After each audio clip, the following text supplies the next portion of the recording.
Hello students, इस video में हम इलेक्ट्रोकेमिस्ट्री के एनसीईआरटी न्यूमेरिकल सॉल्व करेंगे। स्टेटमेंट देखो क्या है। Conductivity of 0.00241 molar acetic acid is 7.896 multiply 10⁻⁻5 Simon per centimeter. Calculate its molar conductivity, and if lambda naught for acetic acid is 390.5 Simon centimeter square पर मोल, what is its dissociation constant. यहाँ पर हमें molarity given है।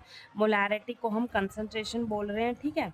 Concentration या फिर molarity एक ही बात है। तो हमें यहाँ पर मोलैरिटी गिवन है, वो लिख लिया हमने। और क्या गिवन है हमें? कंडक्टिविटी गिवन है एसिटिक एसिड की। एसिटिक एसिड का फॉर्मूला क्या होता है? CH3COOH। उसकी कंडक्टिविटी गिवन है। कंडक्टिविटी को हम काप्पा से रिप्रेजेंट करते हैं, ठीक है। ये भी लिख लिया हमने। और क्या गिवन है हमें? मोलर कंडक्टिविटी गिवन है एसिटिक एसिड की एट इनफाइनाइट डाइल्यूशन पर। इस नोट का मतलब क्या है? Lambda note. ये नोट है ना, इसका मतलब क्या? एट इनफाइनाइट डाइल्यूशन पर वो गिवन है, वो भी लिख ली। और यहाँ पर हमने कैलकुलेट क्या करना है?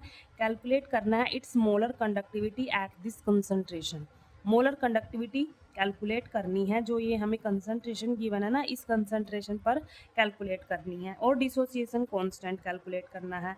लैम्डा सी क्या है हमारे पास? मोलर कंडक्टिविटी है एट एन ए कंसंट्रेशन, ये हमें कैलकुलेट करना है एसिटिक एसिड का। और डिसोसिएशन कांस्टेंट को हम के से रिप्रेजेंट करते हैं, वो भी कैलकुलेट करना है। ये सब हमने लिख दिया।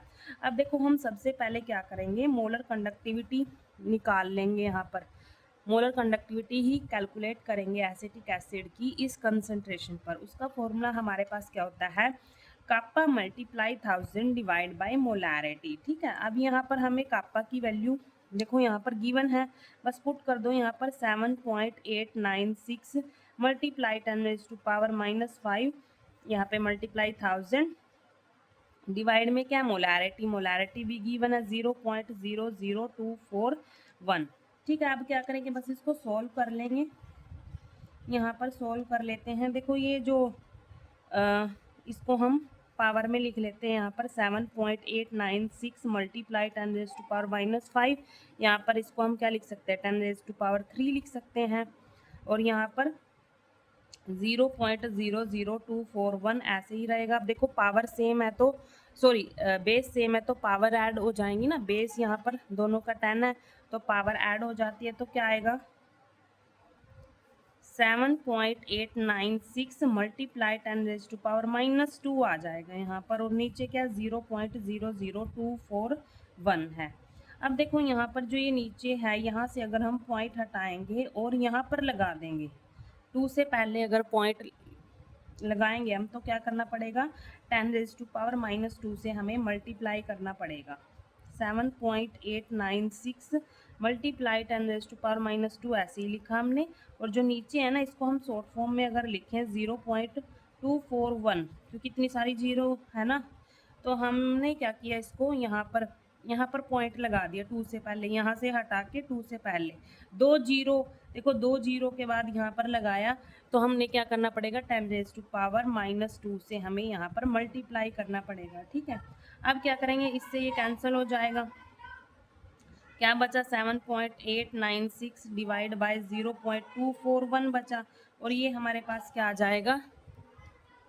इसको सॉल्व करेंगे तो क्या आएगा? लैम्डा एम सी की वैल्यू कितनी आएगी? 32.76 आ जाएगी। ये हमारे पास आ गया, मोलर कंडक्टिविटी आ गई इस कंसंट्रेशन पर एसिटिक एसिड की। अब हमने क्या निकालना है? हमने डिसोसिएशन कांस्टेंट निकालना है। और जो डिसोसिएशन कांस्टेंट होता है उसका फॉर्मूला क्या होता है? यहाँ पर मैं एक बार बता देती हूँ लिख के। यहाँ पर कैसे इसको रिप्रेजेंट करते हैं, और इसका फॉर्मूला क्या होता है? C alpha square divide by 1 minus alpha. Alpha क्या होता है यहाँ पर? Degree of dissociation. क्या होता है अल्फा? Degree of dissociation. और C क्या है यहाँ पर? कंसंट्रेशन। कंसंट्रेशन की वैल्यू तो हमें पता है, मोलैरिटी ही कंसंट्रेशन है, ठीक है। अब अल्फा क्या? डिग्री ऑफ डिसोसिएशन, ये नहीं पता हमें, अल्फा की वैल्यू नहीं पता। और जो ये फॉर्मूला है ये आया कहाँ से है? ये भी हम डिराइव कर सकते हैं। ये भी हम डिराइव कर सकते हैं कि ये कहाँ से आया है। देखो पहले मैं आपको ये ही फॉर्मूला बता देती हूँ कि ये कहाँ से आया। देखो हमारे पास क्या एसिटिक एसिड है यहाँ पर? CH3COOH। अब ये डिसोसिएट होता है, किस में डिसोसिएट होता है? ये CH3COO नेगेटिव में और H पॉजिटिव में डिसोसिएट होता है। ठीक है, मान लो हमारे पास इसका बिल्कुल इनिशियल जब स्टेट होती है तो हमारे पास इसका 1 मोल है और इसकी कंसंट्रेशन कितनी है? C है। ठीक है, कंसंट्रेशन से हम मल्टीप्लाई कर देंगे यहाँ पर। ठीक है, मान लो हमारे पास 1 मोल है इसका विद कंसंट्रेशन C।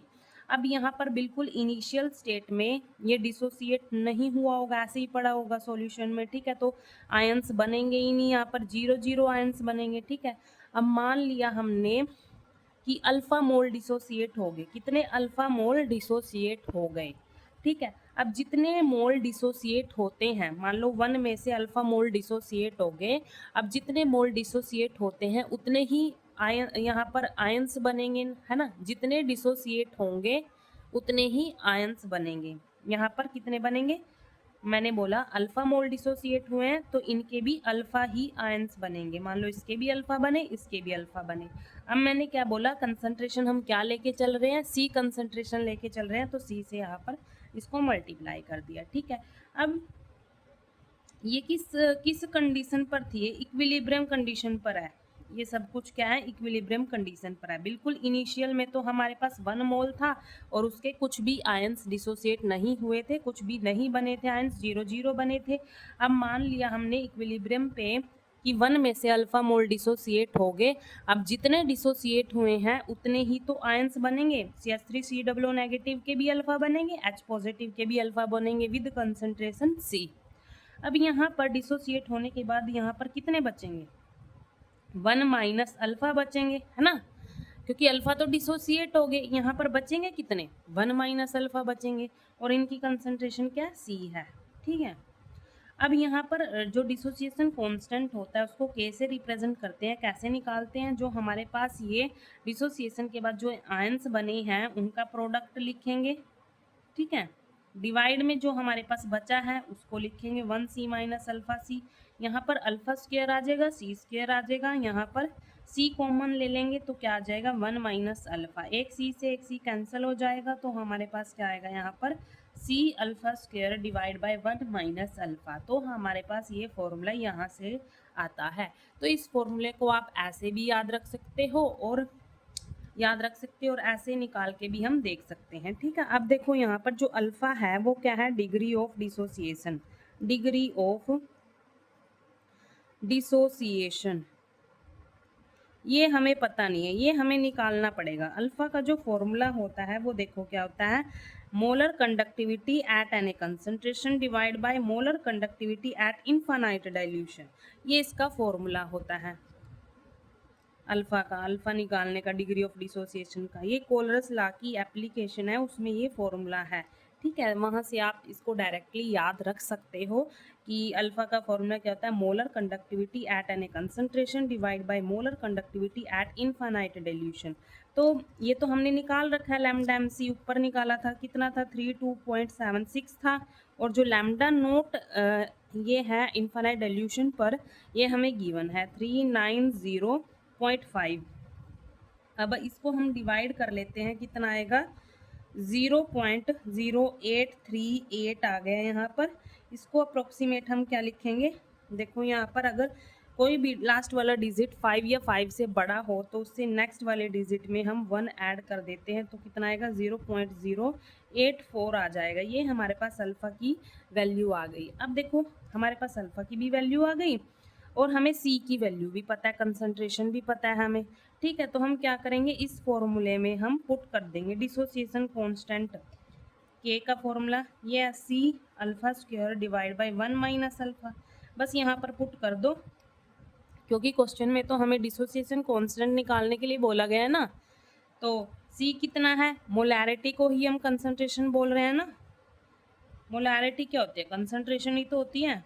तो ये हमें गिवन है और अल्फ़ा की वैल्यू हमने निकाल ली 0.084 स्क्वायर डिवाइड बाय 1 माइनस 0.084। यहाँ पर इसको ओपन कर लेंगे और लिखेंगे क्या आएगा? 0.0024 1 मल्टीप्लाई इसका स्क्वायर, ओपन करेंगे तो कितना आएगा? 7056 आ जाएगा यहाँ पर। और इसको माइनस करके लिखेंगे, 1 में से माइनस करके लिखेंगे तो कितना आएगा, 0.916 आ जाएगा। ठीक है, अब यहाँ पर देखो, इसके बाद इन दोनों को मल्टीप्लाई करेंगे तो कितना आएगा, 0.000040170 डिवाइड में कितना है, 0.916। इनको डिवाइड करेंगे तो कितना आएगा, देखो पहले हम क्या करेंगे, बहुत बड़ी टर्म है ना, तो इसको हम ना छोटा करके लिख लेते हैं। ये जो पॉइंट है ना, ये 40 के बाद 5 डिजिट के बाद, मतलब 1 के बाद यहाँ पर लगा लेंगे, 5 डिजिट के बाद लगाएंगे तो क्या करना पड़ेगा, 10⁻⁻5 से मल्टीप्लाई करना पड़ेगा। 1.700 मल्टीप्लाई 10⁻⁻5, ठीक है, और यहाँ पर 0.916 है। क्या किया हमने, यहाँ से हटाया और 1 के बाद लगा दिया, तो यहाँ पर लगाया, इसके नाम का हमने क्या कर दिया, 10⁻⁻5 से मल्टीप्लाई कर दिया। अब इन दोनों को हम डिवाइड कर लेंगे तो कितना आएगा, 1.855 मल्टीप्लाई 10⁻⁻5। अब देखो मैंने बोला था आपको, लास्ट वाला डिजिट अगर 5 हो या फिर 5 से बड़ा हो तो उससे नेक्स्ट वाले डिजिट में हम 1 ऐड कर देते हैं। तो यहाँ पर भी हम 1 ऐड कर देंगे, 1.86 आ जाएगा मल्टीप्लाई 10⁻⁻5। तो ये हमारे पास क्या आ गई, डिसोसिएशन कांस्टेंट की वैल्यू आ गई, के की वैल्यू आ गई ये हमारे पास। ठीक है, के की वैल्यू आ गई डिसोसिएशन कांस्टेंट की, जो न्यूमेरिकल में पूछा था। Thank you.